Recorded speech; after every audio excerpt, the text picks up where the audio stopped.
आज का दिन आध्यात्मिक गुरु आसाराम बापू के लिए मुसीबत भरा हो सकता है।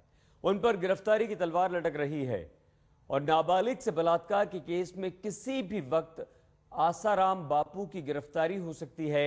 आसाराम बापू के ऊपर लगी तमाम धाराएं भी गैर जमानती हैं, जिनकी वजह से आसाराम बापू का गिरफ्तार होना तय माना जा रहा है।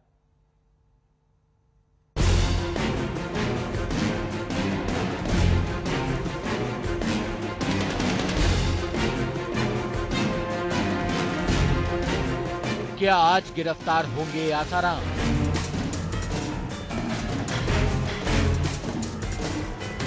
क्या इस बार जेल जाएंगे आसाराम?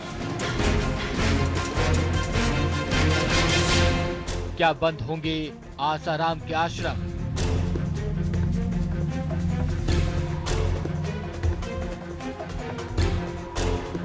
आखिर क्या होगा आसाराम बापू का?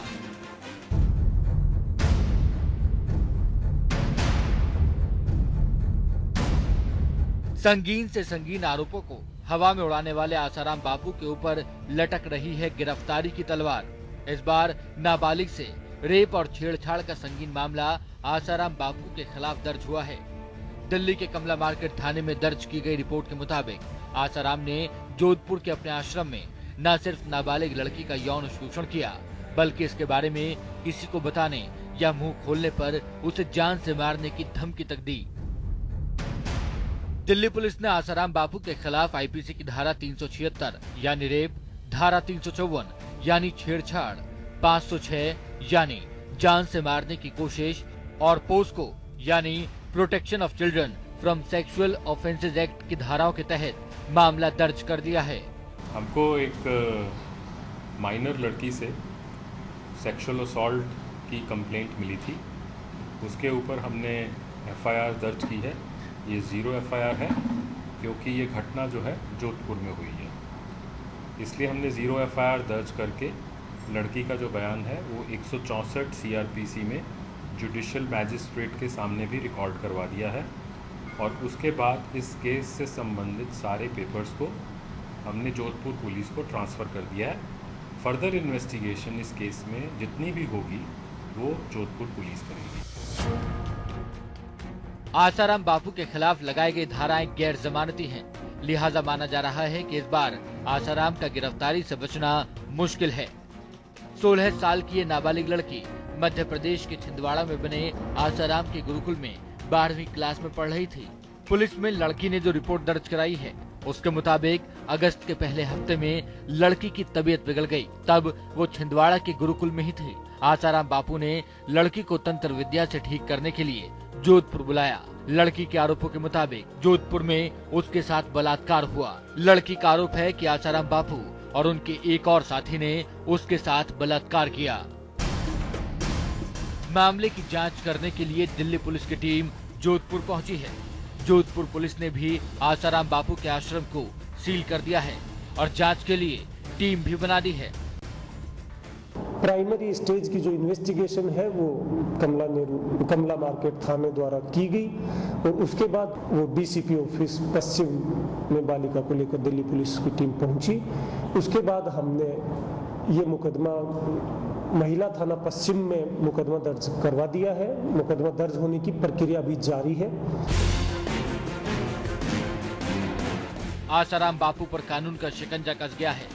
मामला एक नाबालिग के यौन शोषण का है, इसीलिए आसाराम बापू की गिरफ्तारी को तय माना जा रहा है। अब देखना है कि आखिर कब तक और कैसे बचते हैं आसाराम बापू। जोधपुर से इंदर सिंह के साथ अनुज मिश्रा, दिल्ली आज तक।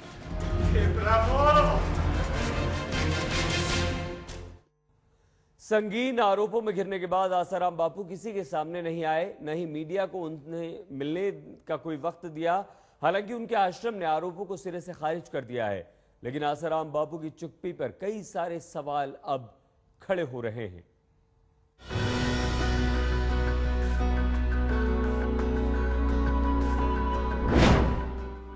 आखिर कहां हैं आसाराम बापू? बोलने से क्यों बच रहे हैं आसाराम? पुलिस से क्यों छिप रहे हैं आसाराम? कुत्ता एक भौंका, फिर दूसरा कुत्ता भी भौंका और सभी पड़ोस के कुत्ते भौंकने लगे। अब हाथी उन कुत्तों के पीछे दौड़ेगा तो कुत्तों की कीमत बढ़ जाएगी और हाथी का पद भूल जाएगा। मैं तो अपनी मौज में, मैं कायदून के पीछे दौड़ता हूँ। अपने बड़बोलेपन के लिए मशहूर आसाराम बापू बेहद संगीन आरोप लगने के बाद खामोश हैं, मीडिया के सामने नहीं आ रहे हैं। अहमदाबाद के आश्रम में हैं आसाराम बापू, लेकिन सामने आने से बच रहे हैं। लगातार बापू पे जो विवाद है वो विवाद काफी गहरे होते जा रहे हैं और इस बार काफी गंभीर आरोप लगा है और वो आरोप यौन शोषण का है। वैसे में आसाराम आश्रम है, उनसे हमने अहमदाबाद में बात करने की कोशिश की, उन्होंने तो प्रतिक्रिया देने से इनकार कर दिया और ना ही आसाराम बापू इस मामले में किसी भी तरह की प्रतिक्रिया देने के लिए तैयार है।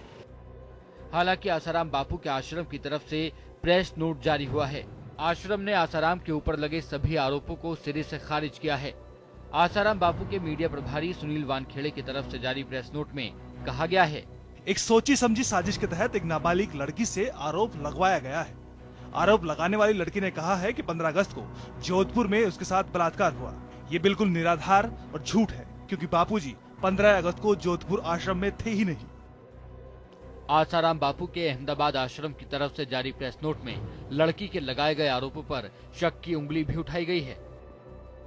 आरोप लगाने वाली लड़की शाहजहांपुर की रहने वाली है, लेकिन एफआईआर दर्ज कराने के लिए उसने दिल्ली को ही चुना, क्योंकि दिल्ली में ऐसा कानून है कि कोई लड़की शिकायत दर्ज कराए तो पहले उसकी एफआईआर दर्ज करे, बाद में उसकी जांच की जाए। इसका फायदा उठाकर कमला मार्केट थाने में एफआईआर दर्ज की गई। मेडिकल जांच रिपोर्ट में भी बलात्कार की पुष्टि नहीं हुई है। इन तथ्यों के आधार पर यह आरोप आसाराम बापू को बदनाम करने की एक सोची समझी साजिश है। लेकिन आरोप लगाने वाली नाबालिग लड़की के मुताबिक यौन शोषण के बाद उसे चुप रहने की धमकी दी गई थी। डरी सहमी लड़की ने किसी को कुछ नहीं बताया। 2 दिन बाद लड़की घर आई, तब उसने सारी बात अपने माता पिता को बताई। वो लड़की को लेकर दिल्ली के रामलीला मैदान में हो रहे आसाराम बापू के समागम में पहुंचे और इसीलिए उन्होंने दिल्ली के कमला मार्केट थाने में रिपोर्ट दर्ज करवाई। हालांकि जैसे ही ये खबर गरमाई, आसाराम की प्रवक्ता और समर्थकों ने सभी आरोपों को एक सिरे से दरकिनार कर दिया। एकदम गलत है, बेबुनियाद खबर है, इसमें कुछ भी नहीं है, दम ही नहीं है। जरा इन्वेस्टिगेशन होने दीजिए। एफआईआर 0 एफआईआर है ना, 0 एफआईआर है। जब इन्वेस्टिगेशन होगा यहाँ से एफआईआर जाएगा उस इलाके में जिस इलाके का बता रहे हैं हादसा, उसके बाद जब तहकीकात होगी तो पता चलेगा। बिल्कुल गलत है, कुछ है ही नहीं इसमें, दम ही नहीं। उनके साथ में हमेशा साधक रहते हैं, ऐसा नहीं बापूजी हमेशा अकेले रहते हैं, और साधक तो होते ही हैं वहाँ पे। ऐसा गलत कार्य होने का तो सवाल ही पैदा, और उनके लिए ऐसा गलत सोचना ही बहुत बड़ी बेवकूफ़ी है जो ऐसा आरोप लगा रहे हैं। उनकी खुद की इतनी तुच्छ मानसिकता है, ऐसे लोग तो फिर किसी के ऊपर भी उठ के लांछन लगा दें। आसाराम के खिलाफ मुकदमों की भरमार है, लेकिन पहली बार बलात्कार जैसा संगीन आरोप लगा है। बाबा के समर्थक आरोपों को गलत बता रहे हैं, लेकिन कृष्ण की भक्ति पर घंटों बोलने वाले आसाराम का कंठ काठ क्यों बन गया है? आखिर क्यों चेतना की धंधेबाजी का गुरु घंटाल चुप है और अकाल के दौर में लाखों लीटर पानी से होली खेलने वाले की हवा क्यों खराब हो गई है? आसाराम महान हैं, ऐसा वो खुद कहते हैं। आसाराम भगवान हैं, ऐसा उनके चेले कहते हैं। लेकिन आसाराम हैवान हैं, ऐसा वो लड़की कह रही है, जिसकी जिंदगी का सच अब पुलिस की केस डायरी में कैद है। पुलिस जांच के बाद ही अब ये सामने आ पाएगा कि कौन सच्चा है और कौन झूठा। जोधपुर से इंदर और अहमदाबाद से गोपी घांगर के साथ आज तक ब्यूरो। आसाराम बापू के आश्रम में कभी बच्चों की लाशें मिली तो इसकी वजह से उन पर उंगलियां उठी, तो कभी काला जादू करने का आरोप तक उन पर लगा। इतना ही नहीं, आसाराम बापू पर तो लोगों की जमीन हड़पने का मामला भी दर्ज है। ये आश्रम के साथ साजिश है। हादसा हो या वारदात, आसाराम बापू हमेशा बचते रहे हैं। पहली बार ऐसा हुआ है कि आसाराम बापू के ऊपर बेहद संगीन आरोप लगे हैं। इतने संगीन आरोप कि इस बार कानून के शिकंजे से बचना आसान नहीं होगा, क्योंकि आसाराम के खिलाफ दर्ज केस में ज्यादातर धाराएं गैर जमानती हैं। बलात्कार का ताजा आरोप आसाराम बापू के विवादों से जुड़ी फहरिस्त में एक और नया मामला बनकर दर्ज हुआ है, क्योंकि आसाराम का विवादों और आरोपों से बड़ा पुराना नाता रहा है।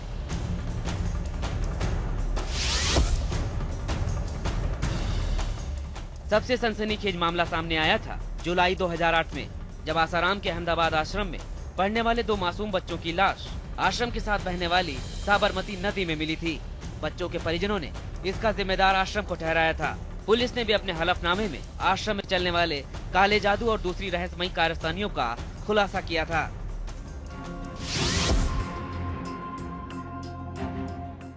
जुलाई 2008 को मध्य प्रदेश के छिंदवाड़ा में आसाराम के गुरुकुल में 4.5 साल के बच्चे रामकृष्ण यादव की लाश मिली थी।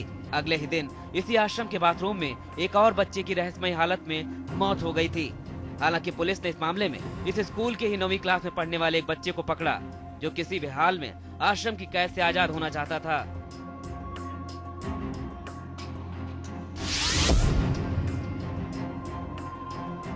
साल 2009 के दिसंबर के महीने में आसाराम बापू पर उन्हीं के एक पूर्व भक्त राजू चंडोक ने अपनी हत्या की कोशिश करने का आरोप लगाया।